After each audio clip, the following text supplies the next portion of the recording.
Samajwadi party में इतना भयंकर गुटबाजी है कि वहाँ के नेता आपस में ही एक दूसरे के चुनाव में समाजवादी पार्टी के सपोर्ट में खड़े थे। जब उनके सम्मान की बात थी उस समय हम 6 विधायक उनके साथ मजबूती के साथ खड़े थे और अपनी विधायकी दांव पे लगा के आए थे। चाहते तो हमारी विधायकी समाप्त हो सकती थी। और 2022 के विधानसभा के चुनाव में जब उन्होंने टिकट दिया तो आप लोगों ने देखा होगा पूरे मड़ियाहों के जितने पार्टी के लोकल नेता थे एकजुट होकर मेरा विरोध किया। क्या क्या नहीं कहा उस समय लोगों ने। चैनल को और आपको बहुत बहुत धन्यवाद। मैम ये बताइए, आपने भाजपा में ज्वाइनिंग किया है, क्या वजह थी आपने सपा का दामन छोड़कर भाजपा में?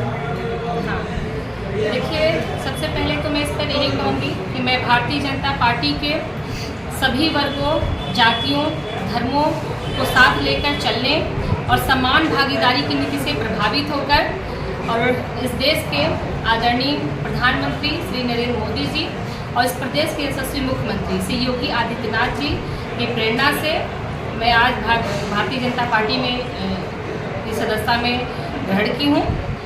और रही बात समाजवादी पार्टी छोड़ने की, तो मैं आपको बता दूं कि समाजवादी पार्टी में कोई अनुशासन नहीं है। समाजवादी पार्टी अनुशासनहीन पार्टी हो गई है और समाजवादी पार्टी में इतना भयंकर गुटबाजी है कि वहाँ के नेता आपस में ही एक दूसरे से लड़ते रहते हैं। वो केवल अपना हित देखते हैं, पार्टी का हित नहीं देखते। आपने देखा होगा कि स्थानीय जो भी नेता है पार्टी के, हर चुनाव में पार्टी का प्रत्याशी होगा उसको हराने का काम करते हैं। चाहे लोकसभा का चुनाव हो, चाहे विधानसभा का चुनाव रहा हो, चाहे नगर पंचायत का चुनाव रहा हो। इस पार्टी में कोई अनुशासन नहीं है। और रही बात सम्मान की, तो उस पार्टी में न महिलाओं का सम्मान है, न ओबीसी का सम्मान है और न ही दलित समाज का सम्मान है। अगर महिलाओं का सम्मान नहीं तो आपको टिकट कैसे दिया गया? टिकट मुझे इसलिए दिया गया कि महिला के तौर पे नहीं दिया गया। 2020 के राज्यसभा के चुनाव में हम कई विधायक उस समय राज्यसभा के चुनाव में समाजवादी पार्टी के सपोर्ट में खड़े थे। जब उनके सम्मान की बात थी उस समय हम 6 विधायक उनके साथ मजबूती के साथ खड़े थे और अपनी विधायकी दांव पे लगा के आए थे। चाहते तो हमारी विधायकी समाप्त हो सकती थी। और 2022 के विधानसभा के चुनाव में जब उन्होंने टिकट दिया तो आप लोगों ने देखा होगा पूरे मड़ियाहों के जितने पार्टी के लोकल नेता थे एकजुट होकर मेरा विरोध किया। क्या क्या नहीं कहा उस समय लोगों ने। और वही कारण था कि मैं कुछ 100 वोटों से चुनाव हार गई।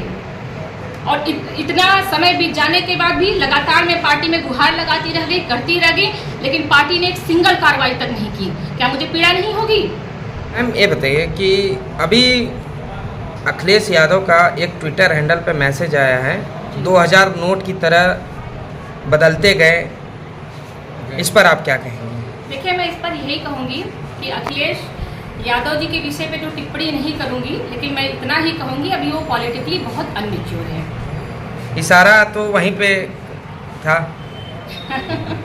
तो मैम आप भाजपा में ऐसी वक्तव्य देना एक बहुत ही अपरिपक्वता की तरफ ले जाता है। तो ऐसे वक्तव्य तो देना ही नहीं चाहिए, खासकर बड़े नेताओं को ऐसे भाषा बोलने से बचना चाहिए। मैम भाजपा में आपने ज्वाइनिंग किया है, कितना असर 2024 के लोकसभा चुनाव में होगा? देखिए जहाँ तक मेरे ज्वाइनिंग की बात है तो पार्टी जो भी आदेश निर्देश देगी मैं पूरी ईमानदारी और निष्ठा के साथ काम करूँगी। और रही बात 2024 के चुनाव की, तो लगातार जब से एनडीए की सरकार सत्ता में है लगातार इस देश के विकास के लिए, इस देश के हित के लिए काम कर रही है। गरीब जन कल्याणकारी योजनाओं के माध्यम से आम जनता को लाभ मिल रहा है। कहीं न कहीं आम जनता अपने जीवन में एक सकारात्मक बदलाव को देख रही है।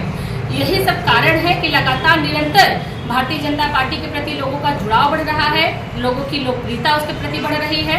और हम सभी को उम्मीद है कि आने वाले समय में 2024 के लोकसभा के चुनाव में एनडीए की सरकार पूर्ण बहुमत से आएगी और 2019 से बड़ा जनादेश भारतीय जनता पार्टी को मिलेगा।